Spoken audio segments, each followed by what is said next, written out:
الحمد لله وكفى وسلام على عباده الذين اصطفى أما بعد فأعوذ بالله من الشيطان الرجيم بسم الله الرحمن الرحيم لقد كان لكم في رسول الله أسوة حسنة لمن كان يرجو الله واليوم الآخر وذكر الله كثيرا صدق الله العظيم.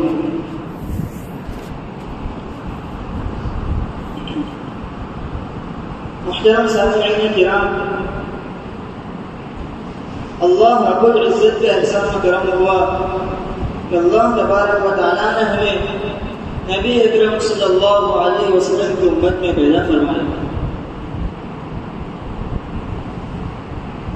یہ ہمارے لیے بڑے اعزاز کی بات ہے کہ اللہ تبارک و تعالیٰ نے ہمیں نبی اکرم صلی اللہ علیہ وسلم کی امت میں پیدا فرمایا.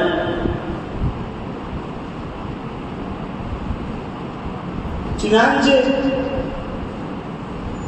کئی انبیاء کرام علیہ السلام نے اس امت میں پیدا ہونے کے لیے دعائیں مانگی ہیں.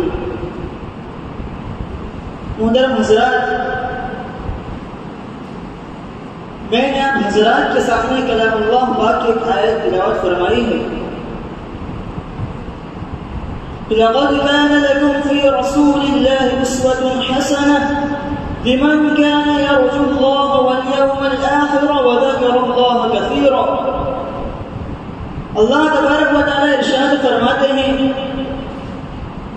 کہ تمہارے لیے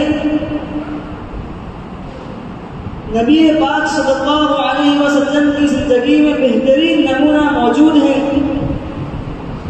تمہاری زندگی کے لیے نبی پاک صلی اللہ علیہ وسلم کی زندگی اسوہ ہے، نمونہ ہے، آئیڈیل ہے. تم اپنی زندگی کو محمد عربی صلی اللہ علیہ وسلم کی زندگی کے مطابق کر دو.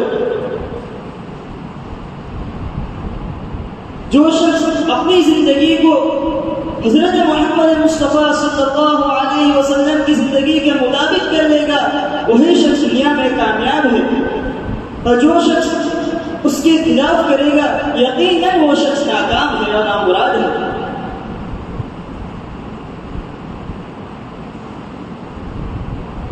اللہ کی فرما برداری نبی کریم صلی اللہ علیہ وسلم کے طریقوں کے اوپر ہے. جو شخص دعویٰ کرے کہ میں اللہ کا فرما بردار ہوں اور نبی کی سنتوں کو، نبی کے طریقوں کو پسے پشت ڈال دے تو وہ شخص اپنے دعوے میں جھوٹا ہے. اللہ تک پہنچنے کے لیے نبی کریم صلی اللہ علیہ وسلم کا واسطہ درمیان میں ضروری ہے.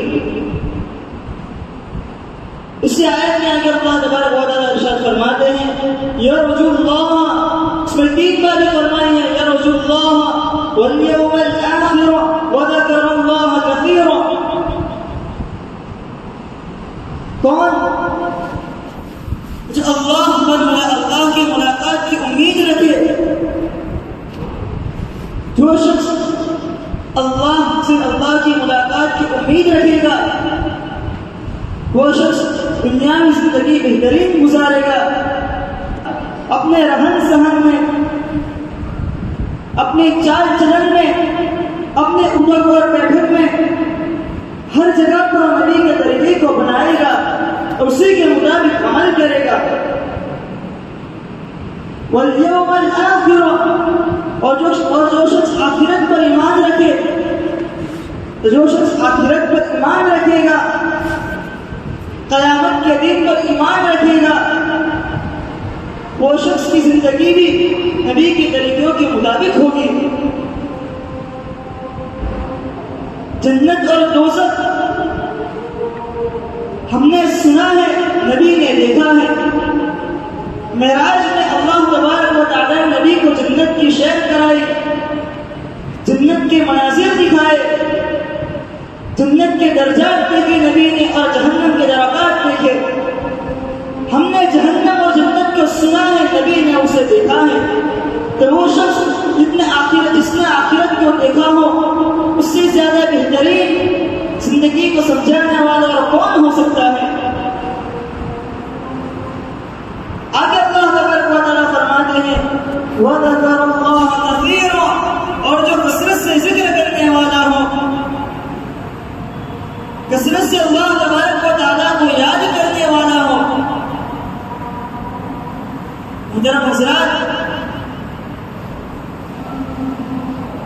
اللہ کو یاد کرنا ہے تمہیں کس نے سبحان اللہ کہہ دیا، کسی نے الحمدللہ کہہ دیا، کسی نے اللہ اکبر کہہ دیا، کسی نے لا الہ الا انت سبحانک انی کنت من الظالمین کہا، کسی نے کلمہ طیبہ پڑھا لا الہ الا اللہ محمد رسول اللہ، ایک اللہ کی ذکر ہے، اللہ کو یاد کرنا ہے۔ دوسرا اللہ کو یاد کرنا حقیقی ہے کہ ہم دیکھیں کہ اللہ کے نبی صلی اللہ علیہ وسلم کی زندگی کیسی ہے، میرے پیارے حبیب صلی اللہ علیہ وسلم کا روز و شب کیسا ہے، گھریلو زندگی کیسے ہے، گھر کے باہر کی زندگی کیسی ہے، پھر ہم اس کے مطابق عمل کریں، یہ حقیقی ہے۔ محترم حضرات، اللہ کے پیارے آقا صلی اللہ علیہ وسلم کی زندگی کے لیے نمونہ، پیارا آقا صلی اللہ علیہ وسلم کے لیے پیارا آقا کی سنت کے مطابق اسی وقت چلا جائے گا جب ہم اس کے مطابق اس کو صحیح طرح سمجھیں گے۔ محترم حضرات، اللہ کی اطاعت کے لیے نبی کا واسطہ درمیان میں ہے۔ صحابہ کرام رضی اللہ تعالیٰ علیہ اجمعین نے اسی کے مطابق عمل کر کے دکھلایا۔ صحابہ کرام کی زندگی دیکھے تو صحابہ کرام رضی اللہ تعالیٰ علیہ اجمعین نے نبی کے اسوہ کو اپنا اسوہ بنایا، نبی کے طریقے کو اپنا طریقہ بنایا، تو دنیا میں بھی کامیاب ہوئے، آخرت میں بھی کامیاب ہوئے۔ محترم حضرات، یہ جو مہینہ چل رہا ہے ربیع الاول کا مہینہ ہے، ہم سب جانتے ہیں اس مہینے کے اندر بعض لوگ خرافات پر عمل کرتے ہیں، اس کی شریعت اسلامیہ کے اندر کوئی حیثیت نہیں ہے، شریعت اسلامیہ اس کی بالکل اجازت نہیں دیتا ہے، یعنی کہ عید میلاد نبی صلی اللہ علیہ وسلم یا 12ویں وفات کہہ دیجیے۔ سب سے پہلے تو یہ بات جان لینی چاہیے نبی کریم صلی اللہ علیہ وسلم کی پیدائش کی کوئی تاریخ مقرر نہیں، اس میں اختلاف ہے، کسی نے 9 ربیع الاول کہا، کسی نے 10 کہا، تو کسی نے 12 کہا،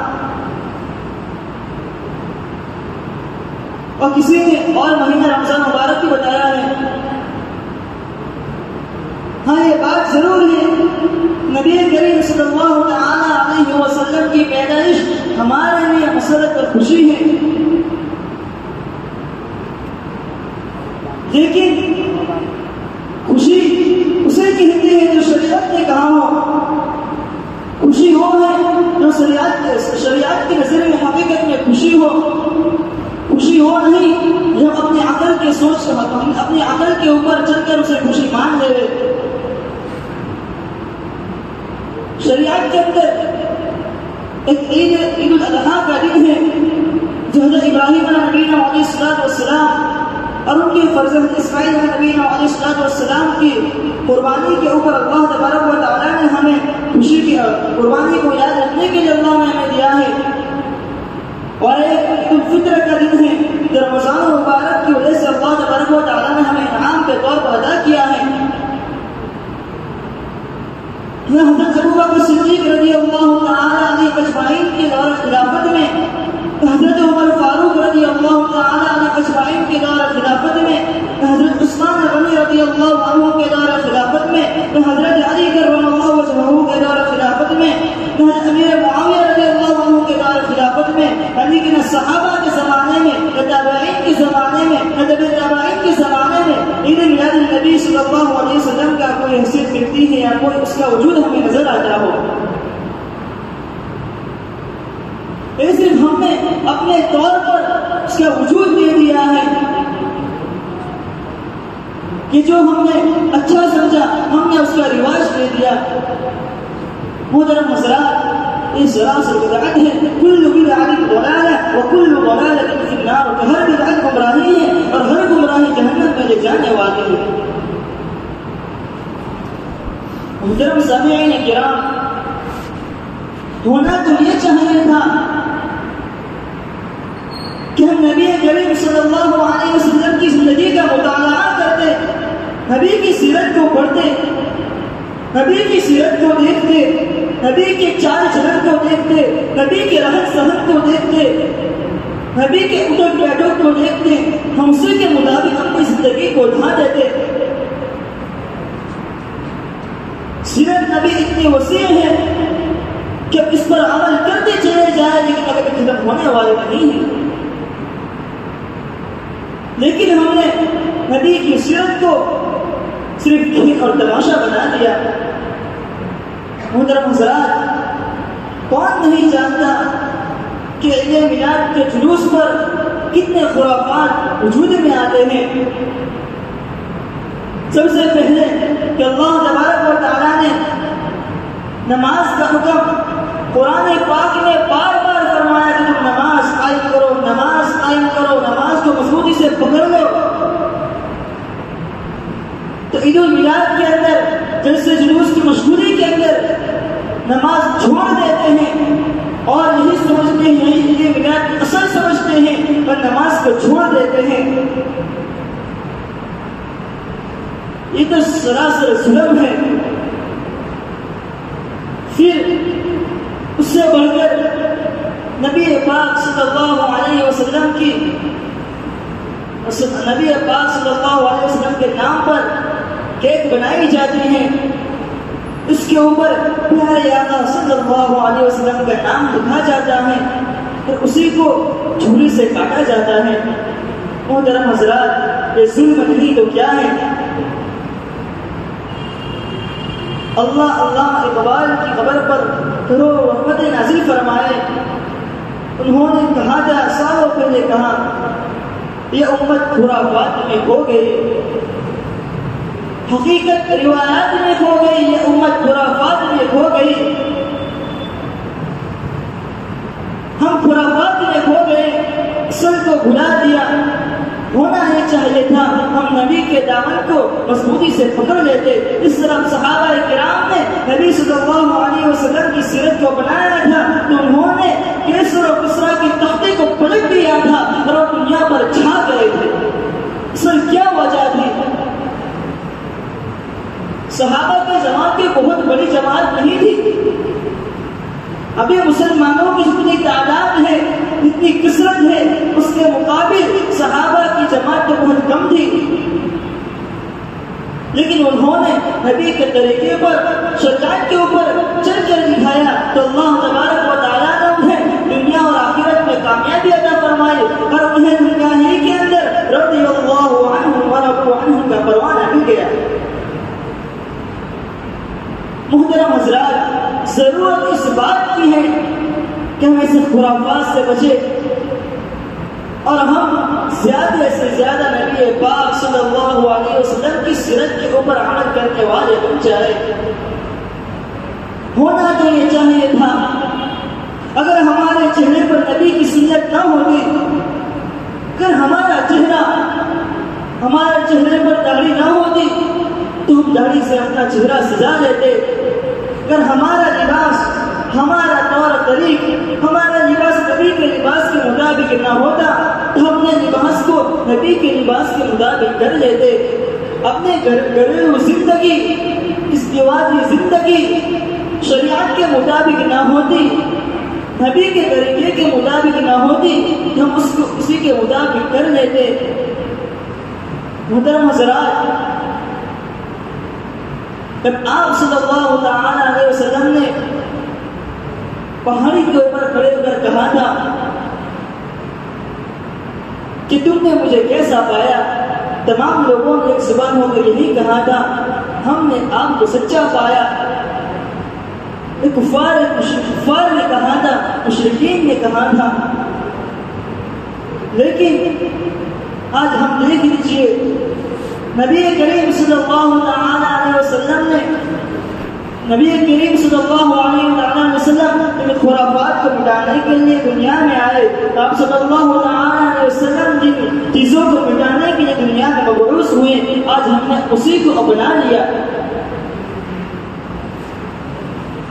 محترم حضرات، ہمیں آپ صلی اللہ علیہ وسلم کی زندگی کے اوپر عمل پیرا ہونا ہے.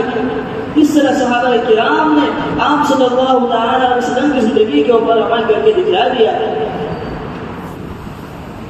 صحابہ کرام آپ کی بات مانتے تھے، آپ کی بات سنتے تھے، فوراً عمل کر لیتے تھے. جہاں میرے نبی کی بات سنی ادھر عمل شروع ہو گیا بغیر چنو چراغے. محترم صحابہ کرام،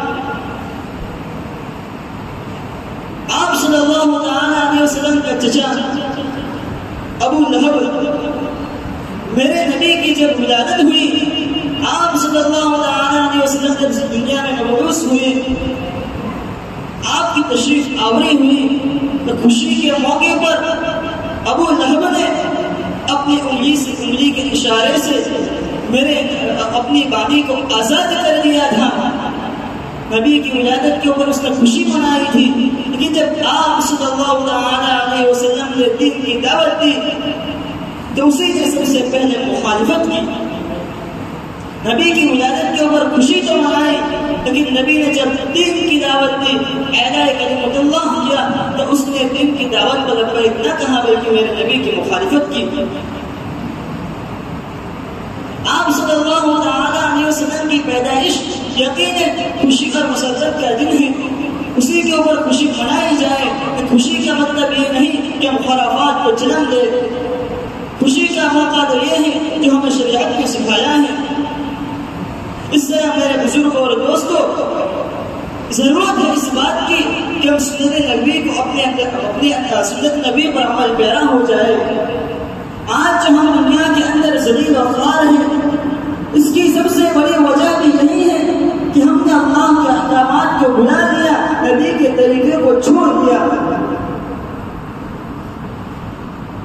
ذرا دیکھیے صحابہ کے واقعات، دیکھیے اس نے نبی کے سنتوں پر عمل کیا تو اللہ تبارک و تعالیٰ نے ہر چیز کو ان کا فرما بردار، ہر چیز کو ان کے تابع کر دیا. جب ضرورت پڑی مسلمانوں کو تو اللہ نے بارش برسا دی، جب ضرورت پڑی تو اللہ نے تیز ہوا کو چلا دیا، جب ضرورت پڑی تو اللہ نے طوفان بھیج دیا. چنانچہ غزوہ بدر، غزوہ احد، غزوہ خندق کے واقعات ان سب کی گواہی دیتے ہیں. محترم حضرات، ہمیں آپ صلی اللہ علیہ وسلم کی زندگی کے اوپر مکمل طور پر عمل پیرا ہونا ہے. نبی کی زندگی کے اوپر، اپنی زندگی کو نبی کی زندگی کے اوپر ڈھالنا ہے. اللہ تبارک و تعالیٰ سے دعا ہے، اللہ تبارک و تعالیٰ ہماری زندگی کو نبی کریم صلی اللہ علیہ وسلم کی زندگی کے مثل کر دے، اور آپ صلی اللہ علیہ وسلم کے اسوہ حسنہ کو اپنی زندگی کے اندر پیدا کرنے کی توفیق عطا فرمائے. آمین. وآخر دعوانا الحمد للہ رب العالمین.